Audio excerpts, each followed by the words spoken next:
Hey everyone, it's Mark. Today's Saturday, January 2, 2021. It's about 10:20 a.m. Eastern Standard Time here in South Carolina. I'm out in the woods. For those of you following me on my page, I just posted a few pictures and I said I was mech infantry today, and this is the road that I was driving down. Okay, I'm going through these woods and heading down that road. This is one of the roads. I was driving down a couple of them. It was raining lightly. Rain let up. I checked the weather. It looks like the rain's not going to be coming through for a couple hours, so now I'm out here walking this, You can see the woods behind me. It is just incredibly beautiful out here. Check out these trees.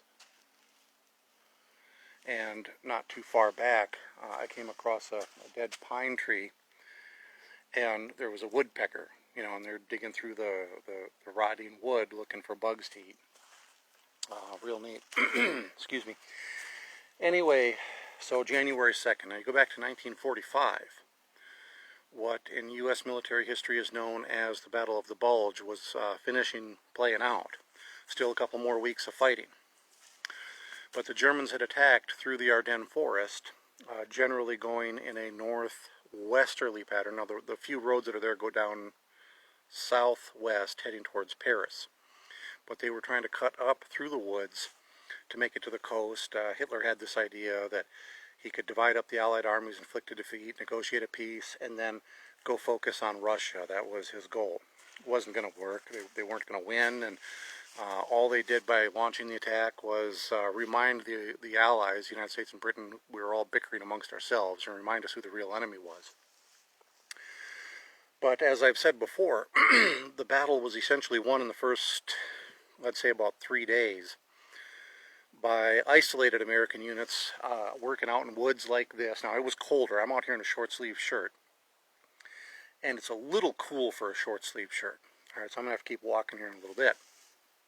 But it was a lot colder for these guys. It was snow, it was cold. And keep in mind, it's different when you have to be out in it 24 hours a day, day after day, than if you're just stepping out in it for a few hours. This would be really tough on me if I had to be out here overnight, if I had to be out here day after day. Obviously, if I had better clothes, then it wouldn't be such of a problem. But now you drop the temperature down significantly below freezing. You put snow out there, it doesn't get above freezing during the daytime. It's rough for these guys.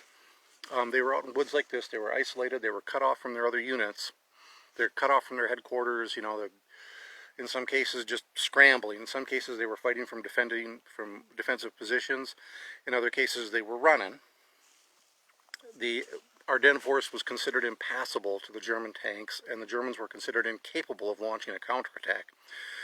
So the whole area was lightly defended. You had units fresh from the United States that hadn't seen combat. You had units that had been in extensive combat, and they were just sent there basically to recuperate a little bit, and very lightly defended. And all of a sudden here comes literally half the German army. Refurbished SS Panzer divisions. They had Volksgrenadier divisions, infantry moving through the woods, trying to clear a path so that panzers could get down a road like this and get back behind the Allied lines and then get a breakout. They were hoping for a blitzkrieg. Wasn't going to happen, but that was their plan. Keep in mind the role of Otto Skorzeny, his Panzer Brigade. They had recruited English-speaking soldiers. Now keep in mind, the best English-speaking soldiers, the best English speakers had already gone somewhere, done something. They were working in intelligence. They were doing something.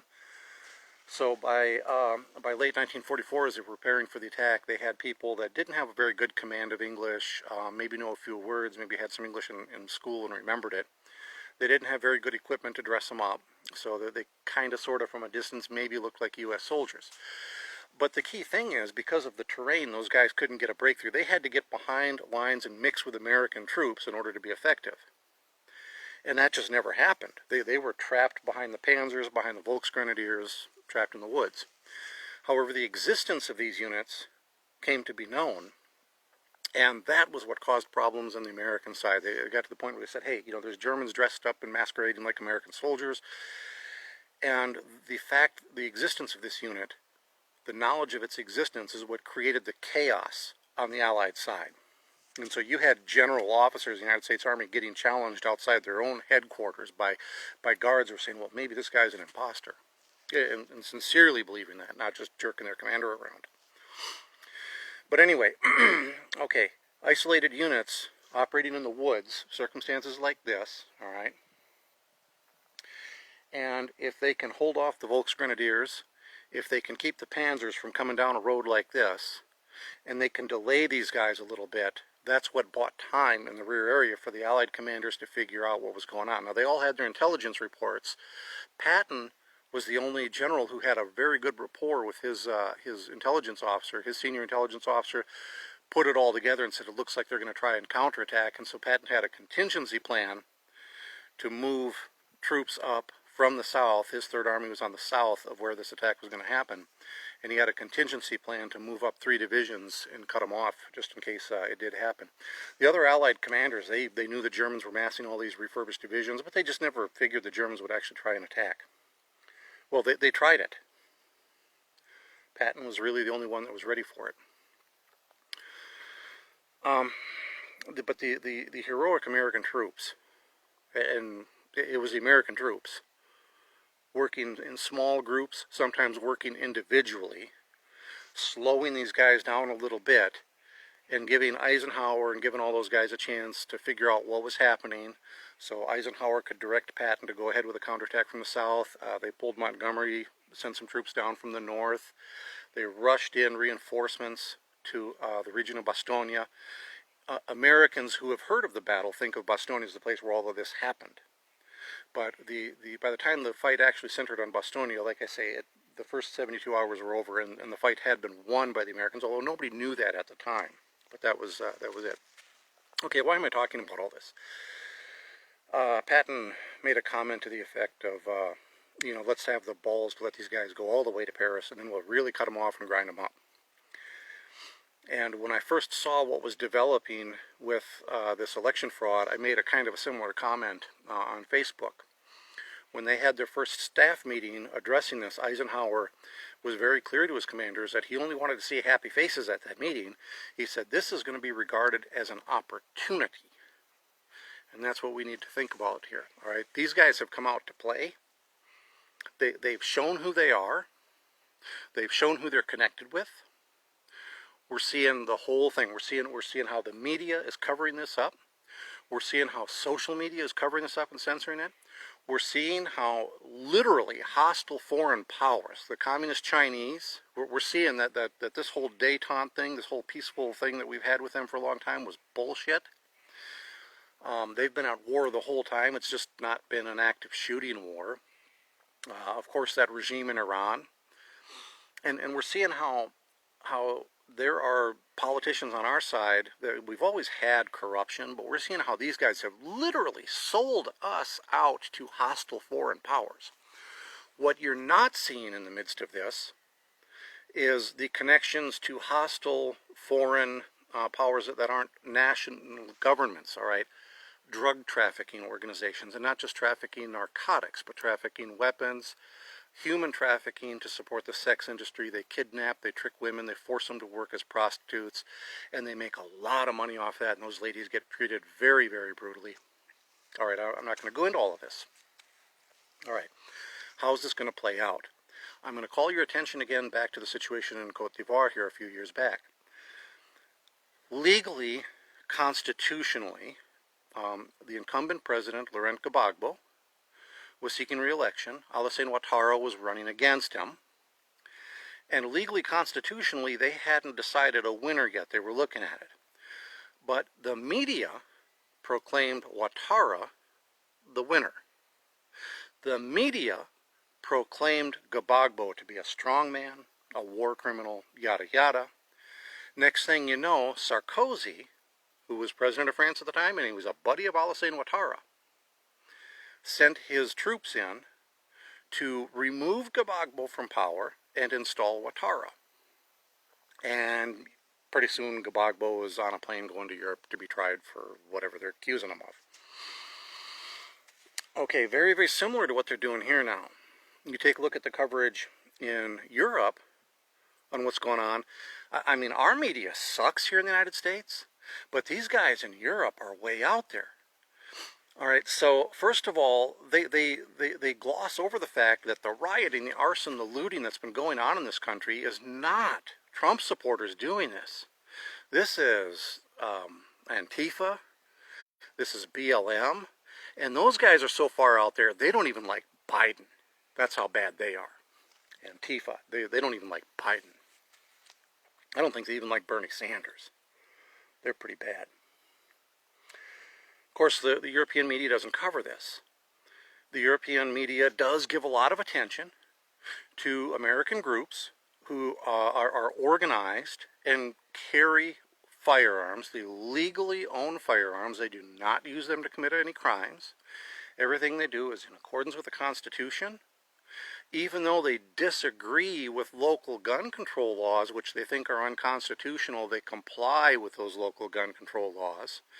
And the European media paints these people as a real danger to rule of law and so on. Trump tells these people, he says, yeah, be ready, but, kind of relax is the message he's sending to these people.